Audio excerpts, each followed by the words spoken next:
Hello, my name is Earlene Vaughn. I'm from Flatwood, Alabama, attending Tuskegee University. The inauguration experience was really great and overwhelming. Me standing by the Washington Monument and seeing the Capitol live for the first time, that was a great view and a vision to see. And I'm glad I had a chance to share with everybody else that I participated with on the trip.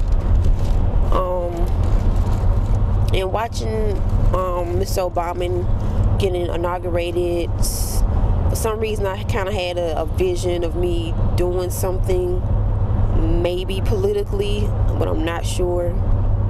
But it's something in the back of my mind that I'm thinking about now.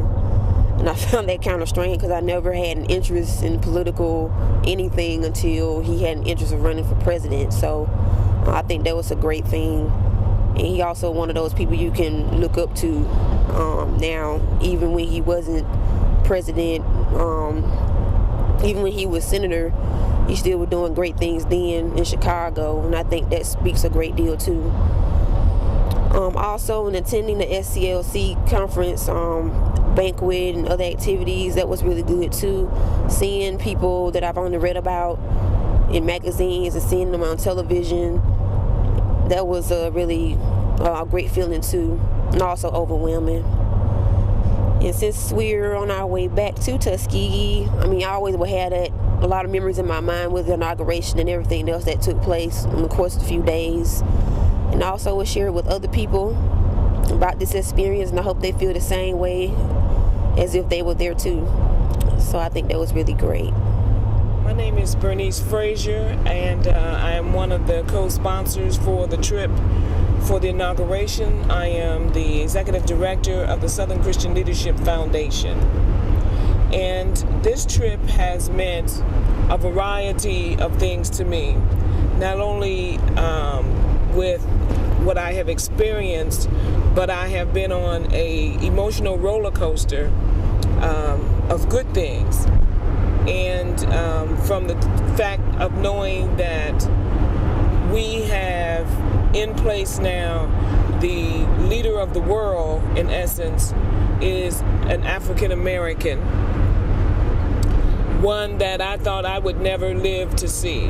I thought that perhaps my grandchildren's children would be instrumental in that. So for that to be an experience of mine was profound unto itself, and I had made a promise to myself that if he was elected, that I would certainly be in Washington on that day, and I was. As I was preparing to go, it just made all the sense in the world that we should ensure that another generation could experience that. We have 9 wonderful students on this trip. 7 of them were able to win a place on this trip by competing in an essay contest in which they wrote about what impact President Obama would have on their lives and why it would be important for them to attend the inauguration. One is a staff member of this whole project, and a third is an adopted son that was really anxious to be able to attend, and they all attend Booker T. Washington High School. This experience has developed a family. In fact, this trip was called the Tuskegee Family Inaugural Journey. We have bonded, we have developed relationships and friendships that for the young people will develop throughout their whole lives, and as the adults, we continue to nurture and encourage them to be whatever it is that they want to be. And we have an individual who has stated that he too will be the President of the United States. That's the type of inspiration that has occurred through the work with Barack Obama. And I want to emphasize here, because we have over the past 2 years been chanting Obama, Obama, but now we have to make sure that in his position of respect, that we addressed him in the manner in which we would be addressing any other individual that had accomplished that goal, and that is he is now Mr. President or he is President Obama. So I wanted to encourage us to begin to use that term when we're referring to our Commander-in-Chief, because that's what he is. He is our Commander-in-Chief.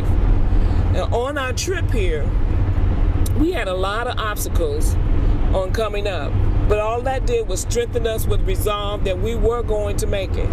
We were going to be there, and we were. Standing on that hollow ground when he stood up and the gentleman asked him, "Are you ready for the oath, Mr. Senator?" And he, with no hesitation, said, "Yes, I am," and moved forward. And we've taken this country forward. In the process of that, we also exposed our youth to the people who developed the shoulders on which Barack Obama and all the other young people are standing today, with the likes of the Reverend Jesse Jackson and Mrs. Ralph Abernathy and the children of Hosea Williams and other icons that were in the audience that were too numerous to name at this time. But it has inspired me to want to work even closer with our youth. What keeps coming to mind is, to whom much is given, much is required. And I believe that we have been given abundantly more through God's blessings, grace, and mercy, and that we will continue to impart those same things unto our youth. That's what this trip has meant to me. Thank you very much.